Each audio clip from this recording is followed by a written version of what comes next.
പകുതി വിലക്ക് സ്കൂട്ടറും ഗൃഹോപകരണങ്ങളും നൽകാമെന്ന് പറഞ്ഞ് എത്രയും ആയിരക്കണക്കിന് ആളുകളിൽ നിന്ന് അതിൽ 1100 ചില്ലാനം കോടി രൂപയുടെ തട്ടിപ്പ് നടന്നിരിക്കുന്നു എന്നാണ് ഇന്ന് പത്രങ്ങളിലൊക്കെ നമ്മൾ കാണുന്നത്. 4000 ചില്ലാനം പരാതികൾ, 100 കണക്കിന് കേസുകൾ ആ വിഷയത്തിൽ വന്നിരിക്കുന്നു. ഇതിൽ ഏറ്റവും സങ്കടം എന്താ വെച്ചാൽ കക്ഷിഭേദമന്യേ ഒട്ടുമിക്ക രാഷ്ട്രീയക്കാരും NGO സംഘടനകളും അതുപോലെ തന്നെ സീഡ് സൊസൈറ്റികളും അവർ പോലും അറിയാതെ ഈ തട്ടിപ്പിന് ഇരയായിരിക്കുന്നു എന്നാണ് വാർത്തകൾ നമ്മൾ കണ്ടുകൊണ്ടിരിക്കുന്നത്. പകുതി വിലക്കൊരു സാധനം കിട്ടുമെന്ന് പറയുമ്പോഴേക്കും സ്വന്തം ബുദ്ധി പ്രവർത്തനരഹിതമാകുന്ന ഒരു സാഹചര്യമാണ് ഇന്ന് മലയാളികൾക്കിടയിലുള്ളത്. ഇതിൻ്റെ ആയുസ് ഏതുവരെയാണ്? അടുത്ത ഒരു തട്ടിപ്പ് വരുന്നതുവരെ മാത്രമാണ്.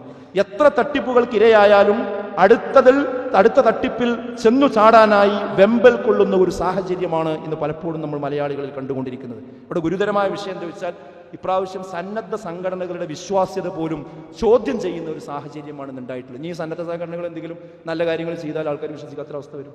ഇത് ചില്ലറ വിഷയമല്ല, വളരെ ഗൗരവമായ ഒരു അവസ്ഥയാണ് ഇന്ന് നമ്മുടെ കേരളത്തിൻ്റെ പൊതുസമൂഹത്തിൽ. സാധാരണക്കാരല്ല പറ്റിക്കപ്പെട്ടുകൊണ്ടിരിക്കുന്നത്. വളരെ ബുദ്ധിയും വിവേകവും ഇതിൻ്റെ നോംസും കണ്ടീഷനും ഒക്കെ അറിയുന്ന ആളുകൾ വരെ പോയി അതിൽ പെടുന്നു എന്ന് പറയുമ്പോൾ അടിസ്ഥാന പ്രശ്നം എന്താ അറിയും?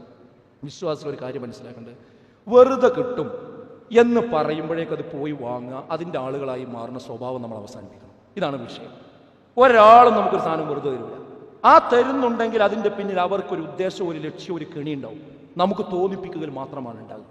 അതുകൊണ്ട് ആ കാര്യത്തിൽ അത് ബേസാണ്, ദീനിൻ്റെ ബേസാണ്. എന്ത് വെറുതെ കിട്ടും വിചാരിച്ചു കണ്ട് പോയി നമ്മൾ ഇത്തരം അവസ്ഥയിൽ പോകാൻ പാടില്ല. പിന്നെ വേഗം എന്ത് ചെയ്യുക? കടം വാങ്ങുക. ചെറിയ ചെറിയ വിഷയങ്ങൾക്ക് പോലും കടം വാങ്ങുക. നമുക്ക് പൊങ്ങാത്ത ബാധ്യത ഉണ്ടാക്കി വെച്ചിട്ട് കടം വാങ്ങുക. ആ കടാണ് അവസാനം പെരുകിയിട്ട് നേരത്തെ പറഞ്ഞ ആത്മഹത്യയുടെ മുൻപിലേക്ക് വന്നുകൊണ്ടിരിക്കുന്നത്. കടത്തിൻ്റെ ഗൗരവം നമ്മൾ അറിയണം. മുഹമ്മദ് ബിനു ജഹ്ഷ് റളിയല്ലാഹു അൻഹുവിൽ നിന്ന് ഉദ്ധരിക്കുന്ന ഒരു സംഭവമുണ്ട്. നബി ഞങ്ങളുടെ കൂടെ ഇരിക്കുന്ന സമയത്ത് തൻ്റെ തല ആകാശത്തേക്ക് ഉയർത്തിക്കൊണ്ട് നെറ്റിയിൽ കൈവച്ചുകൊണ്ട് നബി സല്ലല്ലാഹു അലൈഹി വസല്ലം പറഞ്ഞു, സുബ്ഹാനല്ലാഹ് മാലാ നുസില മിനത് തശ്ദീദ്, എത്ര ഗൗരവമുള്ള കാര്യമാണ് ഇപ്പോൾ ഇറക്കപ്പെട്ടിരിക്കുന്നത്.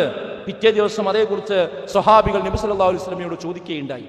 അപ്പൊ നബി സല്ലല്ലാഹു അലൈഹി വസല്ലം പറഞ്ഞു, വല്ലദീ നഫ്സി ബിയദിഹി, എന്റെ ആത്മാവാരുടെ കയ്യിലാണോ അവൻ തന്നെയാണ് സത്യം.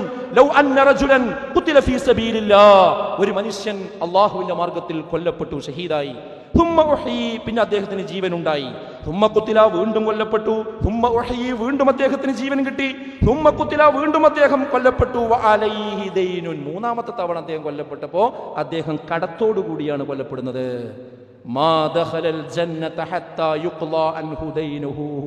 ആ കടത്തോടുകൂടി അദ്ദേഹം കൊല്ലപ്പെടുന്നു എന്നതുകൊണ്ട് അദ്ദേഹത്തിന് സ്വർഗമില്ല. ആർക്ക്? അള്ളാന്റെ മാർഗ്ഗത്തിൽ ഷഹീദായവർക്ക്. ഷഹീദിന് എല്ലാ പാപങ്ങളും പുറത്തു കൊടുക്കും, ഇല്ല ദൈൻ, കടമൊഴിച്ച്. ആലോചിച്ചു, അള്ളാന്റെ മാർഗ്ഗത്തിൽ ഷഹീദായ ആൾക്ക് വരെ കടണ്ടോ അതവിടെ ബാക്കിയാണ്. റസൂലുള്ളാഹി സ്വല്ലല്ലാഹു അലൈഹി വസല്ലം നിസ്കരിക്കാൻ വേണ്ടി വന്നപ്പോൾ ഈ മയ്യത്തിന് കടണ്ടോ എന്ന് ചോദിച്ചല്ലോ. ഉണ്ട് എന്ന് പറഞ്ഞപ്പോൾ റസൂലുള്ളാഹി നിസ്കരിക്കാൻ വിസമ്മതിച്ചു. അപ്പോൾ ഒരാൾ പറഞ്ഞു, ഞാനത് ഏറ്റെടുത്തു എന്ന് പറഞ്ഞു.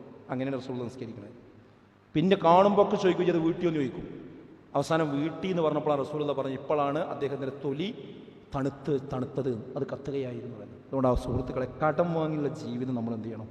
അവസാനിപ്പിച്ചേ പറ്റൂ. ഇല്ലെങ്കിൽ വലിയ ദുരന്തങ്ങളിലേക്കാണ് നമ്മൾ എടുത്തെറിയുക. ദൂർത്തിന്റെ വഴി പിശാചിന്റെ വഴിയാണ്. വലാ തുബദ്ദിർ തബ്ദീറ ഇന്നൽ മുബദ്ദിരീന കാനൂ ഇഖ്വാന ശയാതീൻ വകാന ശൈത്വാനു ലിറബ്ബിഹി കഫൂറ എന്നാണ് വിശുദ്ധ ഖുർആൻ ഓർമ്മിപ്പിച്ചത്. അതുകൊണ്ട് നമ്മുടെ വിവാഹമാകട്ടെ, നമ്മുടെ മക്കളുടെ വിദ്യാഭ്യാസമാകട്ടെ, നമ്മൾ വാങ്ങുന്ന വാഹനമാകട്ടെ, നമ്മൾ ഉടുക്കുന്ന വസ്ത്രമാകട്ടെ, നമ്മൾ ഉപയോഗിക്കുന്ന ഫോണാകട്ടെ, ഇതൊക്കെ നമ്മുടെ ബഡ്ജറ്റിനുള്ളിൽ ഒതുങ്ങി നിന്നതാവുക. ഈ ദൂർത്തും പൊങ്ങച്ചവും ദുനിയാവിനോടുള്ള ആർത്തിയും മരണചിന്തയിൽ നിന്ന് നമ്മളെ തടയും. അവസാനം ദുനിയാവിൻ്റെ പിന്നാലെ നമ്മൾ പോകും, വലിയ ഗർത്തങ്ങളിലേക്ക് നമ്മൾ ആപതിക്കും. അള്ളാഹു അങ്ങനെയുള്ള എല്ലാ മുസീബത്തുകളിൽ നിന്നും നമ്മയും നമ്മുടെ കുടുംബത്തെയും കാത്തുരക്ഷിക്കുമാറാകട്ടെ.